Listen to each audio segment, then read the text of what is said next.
నమస్తే సార్. నమస్తే.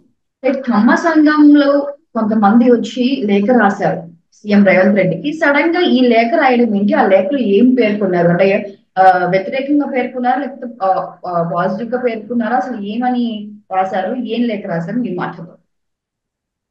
కమ్మ సంఘానికి కాలింది రేవంత్ రెడ్డి మీద. ఎందుకంటే కమ్మ సంఘం గతంలో ఇక్కడ తెలుగుదేశం విత్డ్రా చేసుకునింది 2023 ఎలక్షన్లలో. ఆ, డిసెంబర్లో జరిగిన అసెంబ్లీ ఎలక్షన్లో తెలుగుదేశం కంప్లీట్ గా విత్డ్రా అయిపోయి రేవంత్ రెడ్డికి మద్దతు, కాంగ్రెస్ కి మద్దతు ఇచ్చింది లోపాయికారిగా. ఆ, బయటికి అనౌన్స్ చేయలేదు, మేము ఎవరికి మద్దతు ఇవ్వలేదు అన్నారు. కానీ ఆ, వి- మనం చూసాము గ్రూప్స్, వాట్సాప్ గ్రూప్స్ కావచ్చు, అనేక సోషల్ మీడియా ప్లాట్ఫామ్స్ లో తెలుగుదేశానికి కాంగ్రెస్ కి ఓటేయండి అని చెప్తున్నారు. జీవితంలో కాంగ్రెస్ కి ఓటైన వాళ్ళందరూ కూడా ఈసారి ఓటేశారు. రేవంత్ రెడ్డిని ఒక రకంగా చిన్న చంద్రబాబు లాగా, లేదా తెలంగాణ చంద్రబాబు లాగానే వాళ్ళు ఫీల్ అయ్యారు. అట్లా ఓన్ చేసుకొని ఆ, ఓట్లు వేయాలని పిలిపించారు. అయితే ఆ పిలుపు ఆ, ఇక్కడ ఏంటంటే సీమాంధ్రులు అంటే కమ్మ వాళ్ళే కాదు కదా, సీమాంధ్రులు అంటే అనేక కులాల సముదాయం, ఓన్లీ కమ్మాస్ అంటే. కానీ మనకు ప్రొజెక్ట్ చేసేది తెలంగాణలో సీమాంధ్రులు అంటే కమ్మ వాళ్ళు అన్నట్టుగా వీళ్ళు గోల్ చేస్తూ ఉంటారు. నిజానికి వాళ్ళ పాపులేషన్ 1 నుంచి 3% కంటే ఎక్కువ లేదు ఓటర్లలో. సో వాళ్ళేమో ఎక్కువ లేని బలాన్ని ఊహించుకొని మనల్ని కూడా నమ్మమంటూ ఉంటారు. అలాగే అందుకనే మనం చూస్తే హైదరాబాద్, గ్రేటర్ హైదరాబాద్ చుట్టుపక్కల ఎక్కడా కూడా దాదాపు 38 చోట్ల బీఆర్ఎస్ గెలిచింది. అంటే అర్థమేమి? ఈ కమ్మ సంఘం ఇచ్చిన పిలుపుని ఎవడు క్యారీ చేయలేదు. సీమాంధ్రులు ఎవరు ఇక్కడ ఉన్న వాళ్ళు క్యారీ చేయలేదు, వీళ్ళు కాంగ్రెస్ ఓటేయలేదు. సో ఎక్కడున్న ఖమ్మం అలాంటి చోట్ల కొంతవరకు ఓట్లు పడ్డాయి. అంతేగాని సీమాంధ్రులు కమ్మ వాళ్ళు చెప్తే మేము ఎందుకు వేయాలన్నట్టుగా వాళ్ళు వేయలేదు. అందరూ కూడా బీఆర్ఎస్ ని సపోర్ట్ చేశారు. ఎందుకంటే బీఆర్ఎస్ ఎవరిని ఏమి ఇబ్బంది పెట్టలేదు, సీమాంధ్రుల్ని ఒక్కరికి కూడా వాళ్ళు హాని తలపెట్టలేదు. అందరినీ ఇంకా ఎవరికి ఏం పనులు కావాలో చేసి పెట్టారు. సీమాంధ్ర వ్యాపారస్తులకు అందరికి పెద్దపీట వేశారు. కాబట్టి బీఆర్ఎస్ వ్యతిరేకంగా సీమాంధ్రులు ఇక్కడ వేయలేదు. అందుకనే మొన్న కేటీఆర్ కూడా ఆ, ఒక డెరిగేటరీ, అంటే తెలంగాణ ప్రజల పట్ల డెరిగేటరీ రిమార్క్ కూడా చేశాడు ఆయన. తెలంగాణ ప్రజల కంటే ఆంధ్ర ప్రజలకు తెలివైన వాళ్ళు, అందుకే మాకు ఆ, హైదరాబాద్ చుట్టుపక్కల ఓట్లు వచ్చాయని కూడా ఆయన చెప్పాడు. సో ఈ కాంటెక్స్ లో ఇప్పుడు ఎంపీ ఎలక్షన్ జరుగుతున్నాయి. ఈ ఎంపీ ఎలక్షన్లకు సంబంధించి కమ్మ వాళ్ళకి ఒక్కరికి కూడా రేవంత్ రెడ్డి సీట్ ఇవ్వలేదు. సో అది వాళ్ళకి కోపం తెప్పించింది కమ్మాస్కి. అందుకని కమ్మ సంఘం తరఫున రేవంత్ రెడ్డికి ఒక బహిరంగ లేఖ రాశారు. నాన్న రేవంత్ రెడ్డి, ఈ నువ్వు మర్చిపోయావా? మేము మిమ్మల్ని గెలిపించాము, నిన్న ఒక చంద్రబాబు లాగా మేము ట్రీట్ చేశాము. సో నువ్వు మా వల్లనే పైకి వచ్చావు, మా వల్లనే నువ్వు తెలుగుదేశంలో కూడా పైకి వచ్చావు. తెలుగుదేశంలో కమ్మ సెక్షనే నిన్ను పైకి తీసుకొచ్చింది. నువ్వు ఇప్పుడు ఆ, అదేదంటారు కదా, ఆ, నదిని దాటిన తర్వాత, ఏరు దాటిన తర్వాత తెప్పదగిలేసే విధంగా మమ్మల్ని ఉపయోగించుకొని నువ్వు అధికారంలోకి వచ్చి ఇప్పుడు మమ్మల్ని పక్కన పెట్టేశావు. మేము 119 నియోజకవర్గాల్లో 37 నియోజకవర్గాల్లో మేము బలమైన పాత్ర పోషించామని మర్చిపోయినావా? నువ్వు కనీసం ఒక్కరికి కూడా కమ్మ వాళ్ళకి ఇవ్వడానికి నీకు మనసు రాలేదా? రెడ్లకు మాత్రం 17లో 7 మందికి రెడ్లకు ఇచ్చావు. చివరి ఖమ్మంలో బలమైన కమ్మ సామాజిక వర్గం ఉంటే అక్కడ కూడా పొన్నవాళ్ళు ఆయన పొంగులేటి శ్రీనివాసరెడ్డి వియ్యంకుడికి, వెంకటేష్ వియ్యంకుడు అయిన రెడ్డికి, రఘురామరెడ్డికి నువ్వు సీట్ ఇచ్చావు. ఆ, నీ దగ్గర మూడు మూడు మంత్రులు, ముగ్గురు మంత్రులకి రెడ్డికే ఇచ్చావు. 14 కార్పొరేషన్ల చైర్మన్లు రెడ్లనే చేశావు. 17 మంది ముఖ్యమైన అధికారులను రెడ్లనే తీసుకొచ్చి పెట్టుకున్నావు. ఆ, మా గొడవ భరించలేక నామకాయ వస్తే ఒక కమ్మ కార్పొరేషన్ ఇచ్చి చేతులు దులుపుకున్నావు. ఇప్పుడు కూడా 7 ఎంపీ సీట్లను నువ్వు రెడ్డికే ఇచ్చావు అని సీరియస్ గా మాట్లాడింది. నువ్వు పిసిసి ప్రెసిడెంట్ అయినప్పుడు కూడా మా కమ్మ సామాజిక వర్గానికి చెందిన రేణుకా చౌదరిని నువ్వు అక్కడిని చేర్చుకునింది. సో ఇప్పుడు నువ్వు కమ్మ సామాజిక వర్గాన్ని పక్కన పెట్టేసి నువ్వు మొత్తం రెడ్లతో నింపేస్తున్నావు. సో నువ్వు రెడ్ల ద్వారానే అధికారంలోకి వచ్చావని నమ్ముతున్నావా? మా కమ్మ వాళ్ళ పవర్ ఏంటో మేము చూపిస్తాము ఈ ఎన్నికల్లో అని బెదిరిస్తున్నారు ఒక పక్క.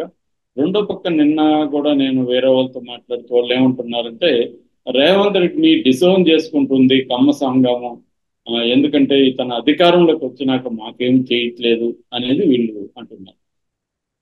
దాని తర్వాత ఇంకొక పుకారు కూడా క్రియేట్ చేస్తున్నారు. ఎందుకంటే రేవంత్ రెడ్డి త్వరలోనే ముఖ్యమంత్రి పీఠం నుంచి దిగిపోతాడు అనే ప్రచారం కూడా కమ్మ సంఘం బలంగా తీసుకొస్తుంది. అంటే ఎందుకు సడన్ గా కమ్మ సంఘం రేవంత్ రెడ్డికి యాంటీగా మారిందంటే, ఒ- ఒకటి ఆ మనకి ఆంధ్రప్రదేశ్ రాజకీయాలు చూస్తే రేవంత్ రెడ్డి కాంగ్రెస్ తరఫున అక్కడికి ఆల్రెడీ వెళ్ళాడు. వెళ్ళి కాంగ్రెస్ స్టాండ్ ఏమైతే ఉందో కాంగ్రెస్ కి దేశంలో ప్రధానమైన ఆ, ఎనిమి ఎవరు? బీజేపీ. సో బీజేపీ ఇప్పుడు తెలుగుదేశం కూటమిలో ఉంది కాబట్టి అనివార్యంగా రేవంత్ రెడ్డి కూడా ఆ కూటమిని టార్గెట్ చేయాల్సి వచ్చింది. జగన్ కూడా విమర్శించాడు కానీ కూటమి అనేది ప్రధానం. అందుకని కూటమిని మన రేవంత్ రెడ్డి విమర్శించారు. అది తెలుగుదేశం వాళ్ళకి రుచించట్లేదు. ఎందుకంటే రేవంత్ రెడ్డి ఆ చామ్ కావచ్చు, కరిష్మా కావచ్చు, ఎంతో కొంత ఆంధ్రప్రదేశ్ లో పనిచేసే అవకాశం ఉంది. సో ఆ మేరకు రేవంత్ రెడ్డి కూటమికి నష్టం జరిగితే ఆ మేరకు తెలుగుదేశానికే కదా నష్టం. కూటమి అంటే అక్కడ నన్నదర్ దాన్ చంద్రబాబు నాయుడు. కూటమిలో ఇంకెవరు అధికారాన్ని ఆశించే పరిస్థితి లేదు. అక్కడ సీఎం కావాల్సిన చంద్రబాబు కాబట్టి కూటమి గెలవకపోతే ఎక్కువ నష్టపోయేది చంద్రబాబు. అందుకని రేవంత్ రెడ్డి మళ్ళీ ఇప్పుడు రేవంత్ రెడ్డిని అక్కడ దింపే ఆలోచనలో కాంగ్రెస్ ఉంది. దాదాపు 40 మందిని స్టార్ క్యాంపెయినర్ని కాంగ్రెస్ పార్టీ అక్కడ దింపుతుంది. అందులో రేవంత్ రెడ్డి, ఉత్తమ్ కుమార్ రెడ్డి, భట్టి వీళ్ళందరూ కూడా మినిస్టర్స్ కూడా వెళ్తున్నారు. రేవంత్ రెడ్డిని కూడా బల్క్ ఆఫ్ డేట్స్ అక్కడ ఇవ్వమని కాంగ్రెస్ పార్టీ ఆదేశించిందని వార్తలు వచ్చాయి.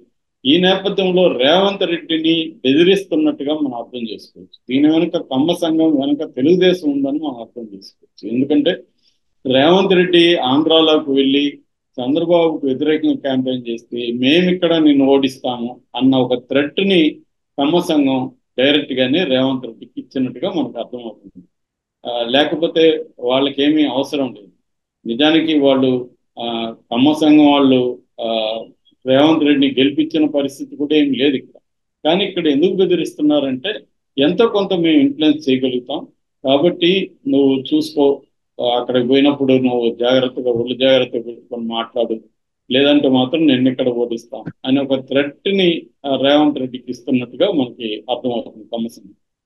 అదొకటి. రెండవ కారణం ఏంటంటే కమ్మ సంఘానికి రేవంత్ రెడ్డి ఏ రకంగా కూడా ఆ, కమ్మ సంఘానికి కానీ కమ్మ ఆ, నాయకులకు కానీ ఇక్కడ ఏ రకంగా ఆయన లాభం చేకూర్చే విధంగా ఏ రకంగా చేయట్లేదు. ఎందుకంటే రేవంత్ రెడ్డి ప్రయారిటీస్ వేరు. రేవంత్ రెడ్డి ప్రయారిటీస్ చాలా ఉన్నాయి. ఆ, ముందు అతను అధికారం నిలుపుకోవాలి, ఇక్కడ ఎంపీ స్థానాల్లో అత్యధిక భాగం తన వాళ్ళని పెట్టుకోవాలి, తను స్ట్రాంగ్ గా లాంగ్ టర్మ్ లో బాధపడాలంటే తనకు నమ్మకమైన వాళ్ళని లీడర్షిప్ లకి తీసుకురావాలి. అతను రేపు ఢిల్లీలో తన తరఫున లాబింగ్ చేయాలన్నా ఆ, తన తన మనుషులు ఎంపీలుగా ఉండాలి. అది చంద్రబాబు అయినా అదే చేసేవాడు కదా. చంద్రబాబు నుంచే రేవంత్ రెడ్డి చాలా విషయాలు నేర్చుకున్నాడు. గురువు అని చెప్తాడు కదా చంద్రబాబుని, రాజకీయ గురువు. చంద్రబాబు కూడా ఢిల్లీలో తన మనుషుల్ని పెట్టడం, వివిధ వ్యవస్థల్లో తన మనుషుల్ని పెట్టడం అనేది చంద్రబాబు నుంచే ఎవరైనా నేర్చుకోవాలి. జగన్ అయినా చంద్రబాబు నుంచే నేర్చుకున్నట్టు రేవంత్ రెడ్డి అయినా అక్కడి నుంచే నేర్చుకోవాలి. అందువల్ల రేవంత్ రెడ్డి కూడా ఎంపీలకి 7 మంది తన వాళ్ళని, మన కులం వాళ్ళని పెట్టడంలో అర్థం ఏంటంటే తన రాజకీయ భవిష్యత్తును సుస్థిరం చేసుకోవడానికి రేపు ఢిల్లీలో తన మనుషులు ఉంటే అక్కడ లాబింగ్ పనికొస్తారు. అట్లాగే ఇక్కడ కూడా రాష్ట్రంలో ఆయన మంత్రివర్గం కానీ, కార్పొరేషన్లు కానీ, ఐఏఎస్లు కానీ తన వాళ్ళని ఎందుకు తెచ్చుకున్నాడంటే ఏ చీఫ్ మినిస్టర్ అయినా అంతే చేస్తారు. తన వాళ్ళని తన చుట్టూ పెట్టుకుంటారు వాళ్ళకి. ఎందుకంటే నమ్మకంగా ఉంటారు, డిపెండబుల్ గా ఉంటది, తను అనుకున్న పని చేయగలుగుతారు. అందుకని తన వాళ్ళని పెట్టుకున్నాడు. అంతేగాని తన వాళ్ళని పెట్టుకోకుండా కమ్మ సెక్షన్ గా నుంచి ఎందుకు తెచ్చి పెట్టుకుంటాడు అతను? సో అది లాజిక్ లెస్. కాబట్టి ఆ, ఇక్కడ ఏంటంటే వీళ్ళు ఎక్కువ ఊహించుకుంటున్నారు కమ్మ శక్తిని. ఎక్కువ ఊహించుకొని ఏ కులం వాళ్ళు కూడా దేశంలో ఇలాగ లెటర్లు రాయట్లేదు సీఎంలకి. ఒక్క కమ్మ కులం మాత్రం ఎలా రాస్తుంది, ఇది ఒక విచిత్రం అనేది వాదనలు వినిపిస్తున్నాయి. ఎందుకంటే వీళ్ళకి ఏం అథారిటీ ఉందని కమ్మ కులానికి మాత్రమే సపరేట్ గా చేయాల్సిన అవసరం ఏంటి? ఈ దేశంలో అట్టడుగునున్న కులాలు అన్ని అనేకం ఉన్నాయి. దళితులు ఉన్నారు, బీసీలు ఉన్నారు, ఎస్టీలు ఉన్నారు. వాళ్ళకి చేయమని అడగాలి కానీ మాకు మీరు చేయట్లేదు కాబట్టి మేము నీ సంగతి చూస్తామని ఒక ముఖ్యమంత్రిని బెదిరించే స్థాయికి కమ్మ సంఘం వచ్చిందంటే ఎంతకు తెగించారనేది మనకు అర్థమవుతుంది. సో దీనివల్ల రేవంత్ రెడ్డి నేను అనుకోవడం ఏ రకంగా కూడా భయపడడానికి పోయే పరిస్థితి లేదు. ఆయన క్లారిటీ ఉంది. ఏం జరుగుతుందనేది చూడాలి.